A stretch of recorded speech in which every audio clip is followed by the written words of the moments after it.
Hi guys! Si tu t'es déjà fait arnaquer sur Alibaba, comme moi, oh my god! Pardon, parce que cette vidéo c'est pour toi. Dans cette vidéo, je vous donnerai toutes les astuces pour reconnaître de bons fournisseurs, pour ne pas perdre votre argent. Parce que là, c'est important. Rendez-vous après le générique.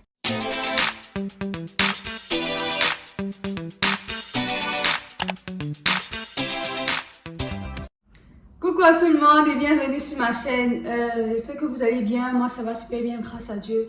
J'ai reçu également beaucoup de retours par rapport à la première vidéo et tout. Et vraiment, je vous dis juste merci.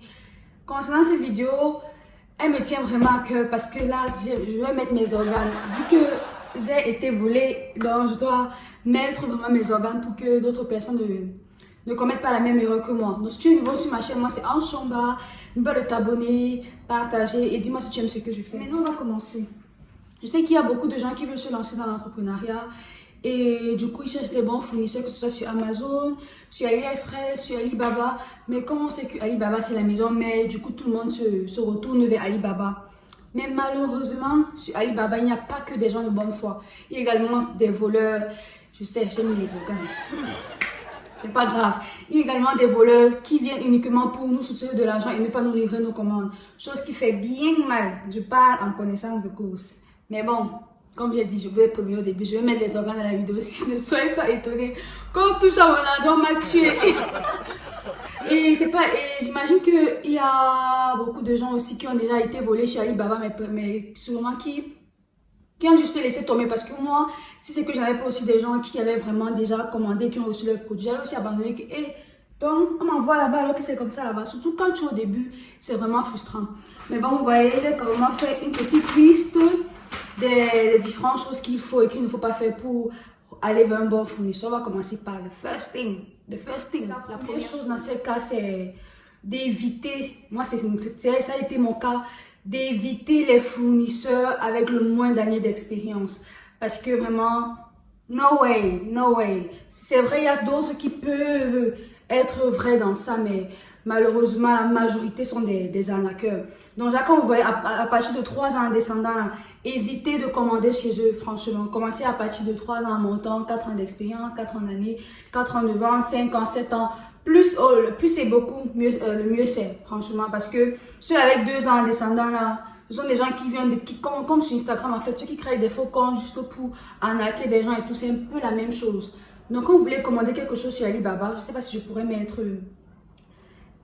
une petite vidéo là à côté pour expliquer vraiment ce que je dis.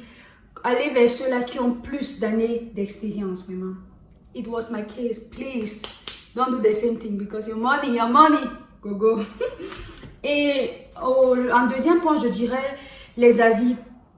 C'est vrai qu'avant de commencer l'entrepreneuriat, j'étais quelqu'un qui ne laissait pas les avis. Généralement, quand je faisais même du shopping en ligne, dès que j'achetais pas ma commande arrivée, je laisse tomber. Mais depuis là, je laisse les avis parce que je me dis que comme je laisse les avis là, je veux aussi que quelqu'un vienne laisser ailleurs où j'irai en fait. Donc, il faut beaucoup lire les avis des gens. Parfois, d'autres mettent même les photos pour montrer si c'est bien arrivé ou pas et tout. Et généralement, vous voyez des gens qui mettent, vous voyez 5 étoiles, tout est bien. Mais après, vous allez dans les commentaires. Et moi, j'ai déjà traité avec un fournisseur sur Alibaba qui me dit, si tu pas, je n'avais même pas encore reçu la commande, je n'avais même pas encore payé. Il me dit comment effectuer le paiement. Si c'est que je pars déjà mettre en review que les produits sont bien, il m'envoie en fait plus de produits. Je dis, c'est la folie. Il y a quoi? Donc, je n'ai même pas encore reçu vos produits. Et c'est pour ça que vous voyez les gens qui font sûrement cette politique, surtout les petites entreprises de 2, 3, comme j'ai dit au début là. Ils travaillent en fait avec leurs gens qui partent seulement mettre les faux j'aime là-bas, alors ils ne font rien. Il me dit, je t'ajoute les produits si tu pars mettre un bon review sur ma page. J'ai dit que un bon review que j'ai reçu quoi? Bref, les organes derrière, on continue. Et troisièmement, je dirais les échantillons. Surtout quand on est au tout début.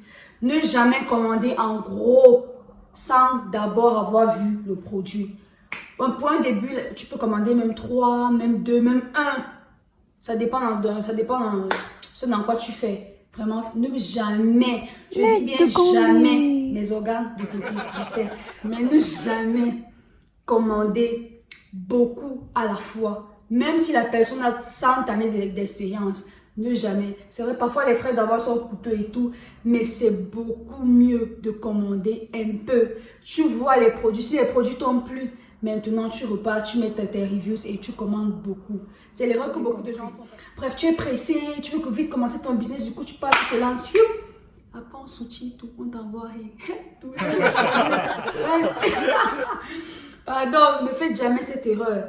Commandez une bouteille, 2 bouteilles, je ne sais pas ce que vous encore faites, ce sont les cils, les mèches et tout. Commandez d'abord un, dès que ça arrive, vous aimez le produit, vous commandez encore plusieurs. Quatrièmement, je ne sais pas si je suis au 4 et tout, vous voyez, bref, je sais que je parle trop vite, mais je ne veux pas que la vidéo soit aussi trop longue. Je vais dire en quatrièmement, ne jamais aller vers, je ne sais pas comment on dit ça, parce que comme façon dont j'écris, comme j'écris en anglais, il faut que je traduise et tout. Ne jamais se présenter vers les fournisseurs là comme, je sais pas comment on dit, genre, on dit que il faut savoir se vendre cher, voilà le mot. Il faut savoir se vendre cher vers les fournisseurs. Donc, ne pas aller comme si, même si tu sais que tu vas commander peut-être seulement 100 bouteilles. Fais comme si tu étais une grande entreprise, comme si tu sais même pas toi le boss, comme si c'est le boss qui t'a seulement envoyé commander là-bas, pour les intimider, pour que même si ils se disent qu'ils vont te frapper, que là ici ils essaient un peu de se calmer, que hey, on peut frapper la qualité si c'est plutôt le retour, on n'arrive pas à digérer le retour. Donc allez toujours vers ces fournisseurs comme de grosses entreprises qui viennent commander beaucoup de produits, mais pour un début, décident de commander peut-être d'abord sans pouvoir si leurs produits sont de bonne qualité, ce qui va faire en sorte que même les fournisseurs vont vous mettre dans leur liste, favorite list, afin de se dire que vous êtes un client VIP. Il faut qu'on vous traite bien parce qu'on sait que vous allez revenir commander gros. Donc, l'erreur que nous on fait souvent en tant que jeune entrepreneur, c'est bonjour, je viens de commencer mon business et j'aimerais voir si je peux commencer avec vos produits. Là, ils vont, je sais pas, ils vont vous gérer, c'est vrai, mais pas comme si vous venez genre, non, moi, je suis le secrétaire de telle entreprise. Voici notre logo, nous voulons des produits comme ça, on m'a envoyé vers vous. Si ça donne bien, on va revenir commander en gros parce que nous faisons vraiment dans ça, nous avons une bonne clientèle. Nanani, nanana. Je sais que vous comprenez ce que je dis. Il n'y a plus des organes, je suis déjà redescendue. Pour mon expérience à moi, je ne vais pas entrer dans les détails. Et gloire à Dieu, ce n'était plus une hyper grosse somme, mais je n'avais pas commandé d'échantillons chez eux. Comme je vous ai parlé de l'enthousiasme tout à l'heure, tellement j'étais contente et tout. Ils m'ont dit qu'ils ont livré mes produits, ils n'ont pas livré. Je suis allée même voir la police et tout. Rien que moi, mon argent est tombé dans l'eau. J'ai fait des jours et des nuits de pleurs parce qu'ils disaient, hé, mes économies. Mais bon, c'est ça l'entrepreneuriat, ça le business. Il y a souvent des chutes, mais le plus important, c'est de se relever. Je suis debout. Et donc, je fais cette vidéo pour que vous ne commettiez pas les mêmes erreurs que moi. Parce que quand vous savez que moi, je n'ai pas avec l'argent, d'imaginer que mon est parti comme ça.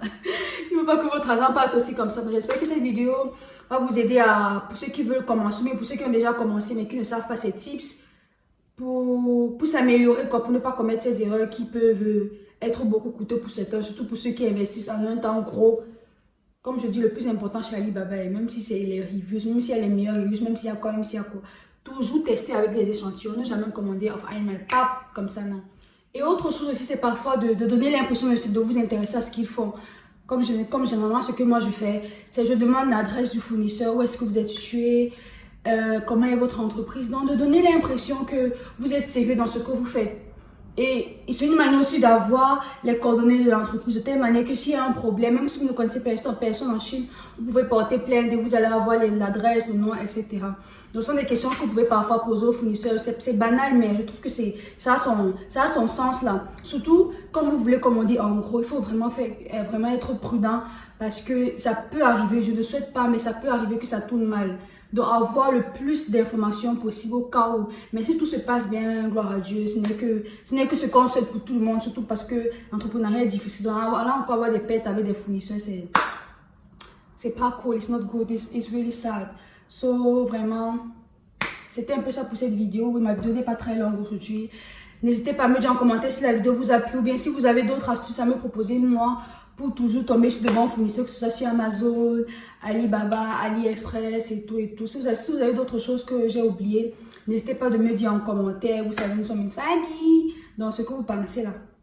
C'est ça que je pense. J'espère que ma vidéo vous a aidé. N'oubliez pas d'activer la cloche de notification pour être informé à chaque fois que je ferai une nouvelle vidéo.